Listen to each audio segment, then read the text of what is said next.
தமிழக அரசியல்ல 2025 பரபரப்புக்கே பஞ்சம் இல்லாத வருஷம்னே சொல்லலாம்.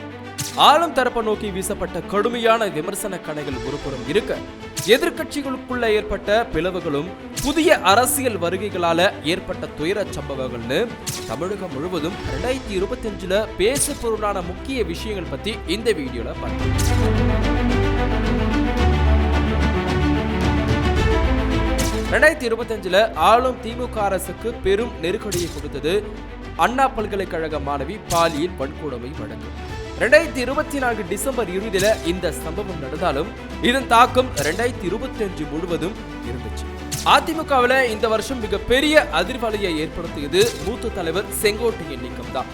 அதிமுக மீண்டும் ஒன்றிணைணும் அப்படின்னு எடப்பாடி பழனிசாமி கிட்ட சொன்னது பெரிய சர்ச்சையாச்சு. இதனால கட்சி பதவிகளில் இருந்து நீக்கப்பட்ட அவர் தாவேக தலைவர் விஜய் முன்னிலையில தாவேகால இணைஞ்சார். பாமகவுல இதுவரைக்கும் காணாத ஒரு சூழலா நிறுவனர் ராமதாசுக்கும் தலைவர் அன்புமணிக்கும் இடையிலான கருத்து மோதல் 2025 வெட்ட வெளிச்சமாச்சு. குறிப்பா 2024 டிசம்பர் மாதத்துல இருந்தே ராமதாசுக்கும் அன்புமணிக்கும் இடையே கருத்து மோதலும் அதிர்ச்சியும் இருந்து வந்துச்சு. இந்த வருஷம் தொடக்கத்துல இருந்தே இருவருக்கும் இடையிலான இடைவெளி பெரிய அளவுல ஏற்பட்டு இருவருமே தனித்தனியா செயல்பட்டு வராங்க. தங்கள் தரப்பையே தேர்தல் ஆணையம் ஏற்று கட்சி தலைமையகம் அப்படின்னு டி நகர் முகவரிக்கு கடிதம் அனுப்பியுள்ளது தேர்தல் ஆணையம் அப்படின்னு அன்புமணி தரப்பு சொல்ல, அது பொய் சொல்லி பெறப்பட்டது அப்படின்னு ராமதாஸ் தரப்பு மறுப்பு சொல்லியிருந்தார். செப்டம்பர் 27 கரூர்ல தாவேக தலைவர் விஜய் மேற்கொண்ட பிரச்சாரத்துல ஏற்பட்ட கூட்ட நெரிசல சிக்கி பெண்கள், குழந்தைகள் உட்பட மொத்தம் 41 பேர் பலியானது பெரும் அதிர்ச்சியை ஏற்படுத்தி இருந்துச்சு. இந்த சம்பவத்தின் பொழுது விஜய் உடனடியா அங்கிருந்து கிளம்பியது மற்றும் செய்தியாளர்கள் கேள்விக்கு பதிலளிக்காம 3 நாள் கழிச்சு பதிலளிச்சது அப்படின்னு அவரது அரசியல் முதிர்ச்சி குறித்த விமர்சனங்கள் கடுமையா முன்வைக்கப்பட்டுச்சு.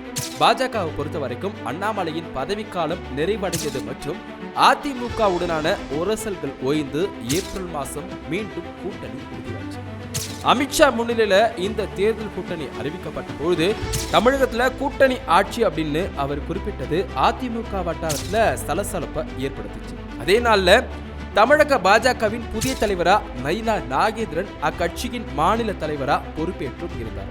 மதிமுக பொதுச் செயலாளர் வைகோ, முதன்மை செயலாளர் துரை வைகோ மற்றும் துணை பொதுச் செயலாளர் மல்லை சத்யா இந்த மூவருக்கும் இடையே கருத்து வேறுபாடுகள் நிலவிட்டு வந்துச்சு. அதுக்கு பிறகு வைகோ நேரடியா தலையிட்டு சமரசம் செஞ்சு வச்சாரு. இருந்த போதும் மல்லைய சத்யாவுடனான மோதல் போக்கு தொடர்ந்துட்டே வந்தது.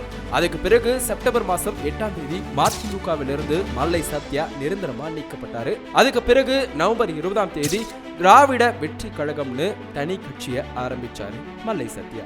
பழைய பிம்பங்கள் உடையறதும் புதிய கூட்டணிகள் உருவாவதும் உட்கட்சி மோதல்கள் வீதிக்கு வருவதுமாயிருந்த இந்த வருஷம் மக்களின் மனநிலையை தீர்மானிக்கும் மிக முக்கிய காரணியா மாறியது.